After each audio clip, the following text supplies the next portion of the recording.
Hey, yo, what's the deal? That's your boy Tag from Pro Wrestling Tag. You know what I'm saying? As of this recording right now, it is 10:05 p.m.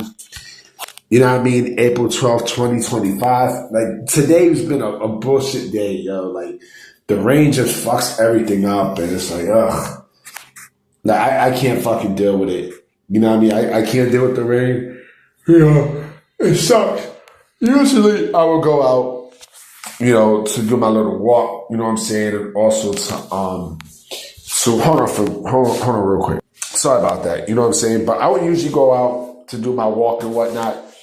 Yeah, I mean, but it was boring today, so I said, fuck it. Let me just stay in the crib and watch bullshit Collision. You know what I mean? And watching my mom because my mom is actually here. You know what I mean? It's funny because while we was watching the Brody King match with Takeshita, she was like, why the fuck does his name look like it says take a shit? I'm like, does he take shits before he wrestles? Talking about Takeshita. But this is another installment of my Wrestlers Far Ahead of Their Time series.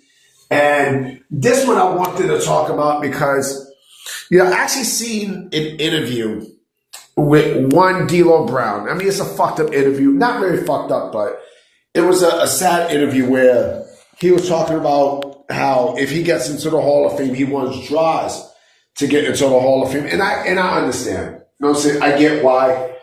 I get why he would want Droz into the Hall of Fame. But D'Lo Brown in his prime was really, really, really fucking good. Like, he was a great wrestler, B. Like, D'Lo was a terrific wrestler. He definitely was more than ahead of his time. Hold on real quick. Yeah, sorry about that. D'Lo Brown was more than ahead of his time. You know what I mean? D'Lo Brown was a guy who, he fit that mid-card, division WWE perfectly back in the Attitude Era. Like, he was really fucking great. You know what I'm saying? I think the thing with AC Connor is AC Connor, he's, like I said, he always had, great wrestling ability. But the other stuff that also,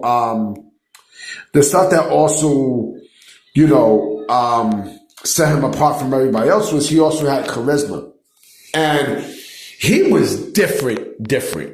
You know what I mean? Like, when he catch you with the sky, he had the best, like that sky high move was fucking ill. Like, I love that sky high, that maneuver. It was really fucking good. And of course the frog splash that he had, it was different. But when he shook the head and everything, the way how he came to the ring, like I said, he was different. You know what I mean? He was different. Like, he stuck out. Out of everybody in the nation, like, he really, really stuck out. And, he was perfect for, the position that he was at in the mid card, the mid to upper card. Like, he was really, really, really perfect for it. Like, the European Championship, he was perfect. You know what I mean? He was completely perfect.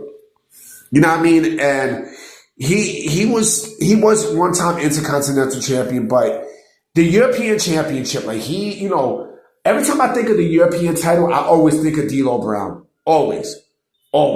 You know what I mean? And again, he was perfect. And even if he wrestled in today's day and age, that gimmick that he had, you know what I'm saying? Like I said, he was swag. You know what I mean? With the fucking, the head nodding and everything else coming down the ring.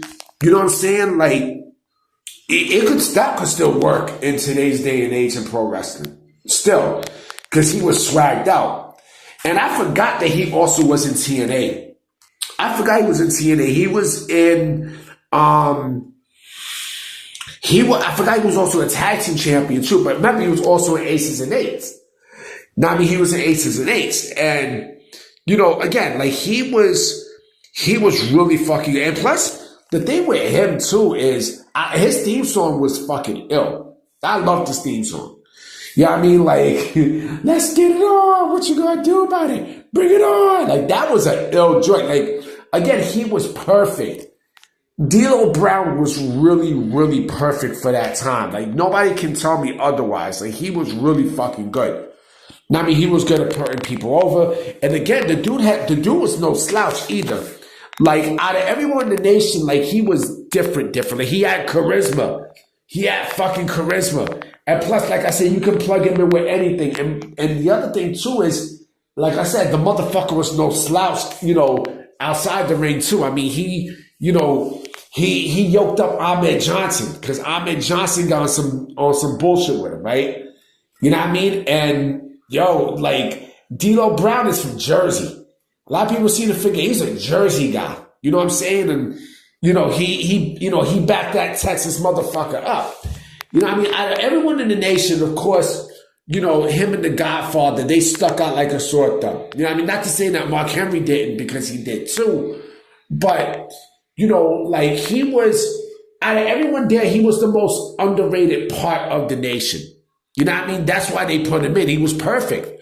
He was perfect. And a lot of people also seem to forget that he was also part of the Gangsters with New Jack. If you go back to the USWA, like, he was also part of the Gangster stable. You know what I'm saying? But, he got his break in the nation, and like I said, like, the dude was perfect for that. He was perfect for that position. Like, to me, D'Lo Brown is the greatest hand in all of professional wrestling history. And there's nothing wrong with being a hand. There's really nothing wrong with it. I don't know if he made the all-time black wrestlers list. I don't know. You know what I mean? Let me pause to check, because I'm real curious. Hold on real quick. No, he wasn't.